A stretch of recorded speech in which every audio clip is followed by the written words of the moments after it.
নির্বাচনের আগে DC, SP, OC, টিওনো এগুলোকে রিশাফল করার কথা বলা হয়েছে এবং রিশাফলটা কিভাবে করা হবে এটা একটা র্যান্ডম ওয়েতে করবে।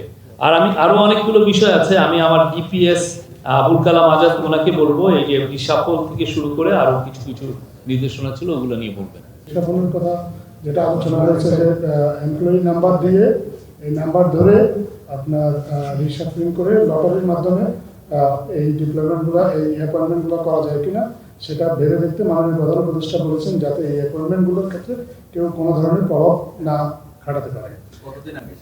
সেটা আমরা এই কোশ্চেন পড়েন পরে প্লিজ, শেষ হয়নি। এটা একটা আলোচনা এসেছে। আরেকটা বিষয়, গুরুত্বপূর্ণ বিষয় আলোচনা হয়েছে।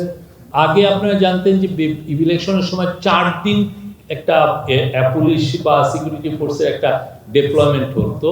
এবার বলা হচ্ছে যে এটাকে কিভাবে 7 দিনের মধ্যে ডেপ্লয়মেন্টটা করা এবং যাতে করে নির্বিঘ্নে এবং ভোটের আগের কোনো ধরনের ভায়োলেন্সকে যেন এটা প্রতিহত করা যায় এবং ভোটের পরেও যেন আইন শৃঙ্খলা পরিস্থিতি যাতে ডিটোরিয়েট না হয় সেটা লক্ষ্য রাখার জন্য কিভাবে 7 দিনের ডিপ্লয়মেন্টে কিভাবে হয় এটা নিয়েও আজকে যথেষ্ট আলোচনা হয়েছে।